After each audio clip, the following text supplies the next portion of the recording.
নানামুখী জটিলতায় চট্টগ্রাম বন্দরের বিভিন্ন ইয়ার্ডে যেমন কন্টেনারের স্তূপ জমছে, তেমনি জাহাজের জট সৃষ্টি হচ্ছে বন্দরের বহির্নোঙরে। সবশেষ মঙ্গলবার বন্দরের জেটিতে 10টি কন্টেনারবাহী জাহাজের অবস্থানের পাশাপাশি জেটিতে বার্থিং পেতে বহির্নোঙরে অবস্থান নিয়ে অপেক্ষায় রয়েছে আরও 9টি জাহাজ। গত 2 সপ্তাহ ধরেই বার্থিং পেতে প্রতিটি জাহাজের সময় লাগছে 4 থেকে 5 দিন, কোনো কোনো ক্ষেত্রে তার চেয়েও বেশি। অথচ আগে চট্টগ্রাম বন্দরের বহির্নোঙরে আসার কয়েক ঘন্টার মধ্যেই বার্থিং এর সুযোগ পেত পণ্যবাহী বিদেশি জাহাজগুলো। বন্যায় কিন্তু আমাদের কমিউনিকেশন আবার ডিসরাপ্ট হয়ে গেছিল, সে রাস্তা কিন্তু আস্তে আস্তে চালু হলো। এতে করে কি যে এই যে গত 1.5 মাসের যে একটা জট, এই জটে কিন্তু চট্টগ্রাম বন্দরে বেশ জটের সৃষ্টি হয়েছিল। এবং এটা হয়েছিল চট্টগ্রাম বন্দরের কিন্তু দোষ না, এখানে হচ্ছে যারা আমদানি রপ্তানিকারক তারা ঠিকমতো তাদের কন্টেনার ক্লিয়ার করতে পারেনি, তারা মাল নিতে পারে নাই, কমিউনিকেশনের জন্য প্রবলেম ছিল, বিভিন্ন কারণে প্রবলেম ছিল। তো সেইগুলো কিন্তু আস্তে আস্তে আপনার নর্মালের দিকে যাচ্ছে। তো নর্মালের দিকে যেহেতু যাচ্ছে, এটা আস্তে আস্তে নর্মাল হয়ে যাবে, যার জন্য একটু জট থাকবেই এবং এটা ক্লিয়ার হয়ে যাবে আস্তে আস্তে।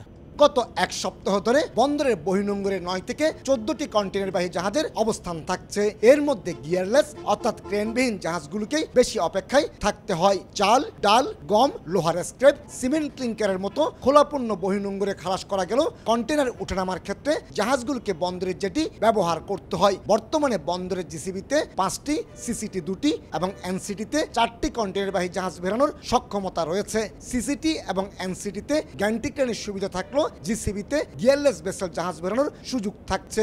তাই আধুনিক গিয়ারলেস জাহাজগুলোকে সবচেয়ে বেশি ভোগান্তিতে পড়তে হচ্ছে।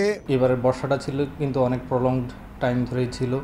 সাথে আমাদের দেশে যে আনরেস্ট ছিল, ছাত্র আন্দোলনের কারণে রাস্তাঘাট ব্লক ছিল, পোর্টের ইম্পোর্ট ডেলিভারি হচ্ছিল না এবং জাহাজ থেকে কন্টেনার ইয়ার্ডে রাখার মতো অবস্থাও ছিল না। এই কারণে জাহাজের বাড়তে অবস্থানকালীন সময়টা কিন্তু 48 আওয়ার্স থেকে 96 আওয়ার্সে চলে গিয়েছিল, যার কারণে জাহাজের ওয়েটিংটা আউটার অ্যাঙ্কারেজে অনেক বেড়ে গিয়েছিল।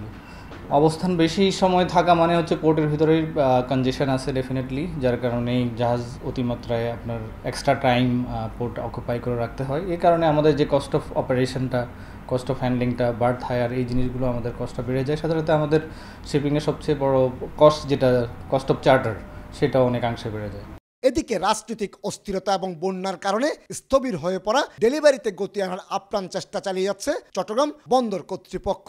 কিন্তু একই সঙ্গে শিল্পের কাঁচামাল আমদানির চাপ বাড়ায় সেই গতি ধরে রাখা চ্যালেঞ্জ হয়ে দাঁড়িয়েছে। বিশেষ করে 53,000 ধারণ ক্ষমতার চট্টগ্রাম বন্দরে বর্তমানে কন্টেনার রয়েছে 38,250 টিউএস। ক্রেন এবং কন্টেনারবাহী লরি চলাচলের জন্য অন্তত 30% জায়গা খালি রাখতে হয়। এই অবস্থায় প্রতিদিন 3.5 থেকে 4,000 কন্টেনার ডেলিভারি দিয়ে জাহাজের গড় অবস্থানকালীন সময় 8 থেকে নামিয়ে 4 দিনে আনা হয়েছে বলে দাবি বন্দরের। মাঝখানে বিভিন্ন রকম রাজনৈতিক অস্থিরতা, বন্যা পরিস্থিতি, এসব মিলিয়ে যখন আমাদের ডেলিভারিটা কম হচ্ছিল, তখন স্বভাবতই কন্টেনার হ্যান্ডলিংটাও কমে যাচ্ছিল।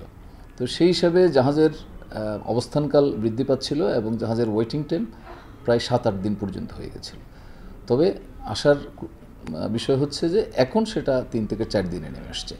এখন আমাদের ইয়ার্ডে কন্টেনারের সংখ্যা প্রায় 38,000-এর নিচে চলে এসছে এবং আইসিডিগামী কন্টেনারের যে জট ছিল সেটাও এখন 1700 থেকে 1800 কন্টেনারে নেমে আসছে। সুতরাং ওভারঅল পজিশন আমাদের এখন ভালো এবং ডেলিভারিও আমাদের প্রতিদিন 4000-এর উপরে যাচ্ছে। দেশের আমদানি রপ্তানি বাণিজ্যের 93% সম্পন্ন হয় এই বন্দর দিয়েই। গত কিছুদিন আগেও চট্টগ্রাম বন্দরে পণ্যবাহী জাহাজের গড় অবস্থানকালীন সময় ছিল একেবারে শূন্যের কোঠায়। কিন্তু রাজনৈতিক অস্থিরতার পাশাপাশি বন্যায় সেই সময় পৌঁছে দেয় 8 দিনে। আর প্রতিদিন বন্দরে অবস্থানের জন্য জাহাজগুলোকে জরিমানা গুনতে হয় 15 থেকে 20,000 মার্কিন ডলার। বিপুল এই জরিমানার অর্থ একেবারে ভোক্তা পর্যায়ে পড়ে, এমনটি বলছেন বন্দর ব্যবহারকারীরা। চট্টগ্রাম বন্দর থেকে কমল দে, সময় সংবাদ।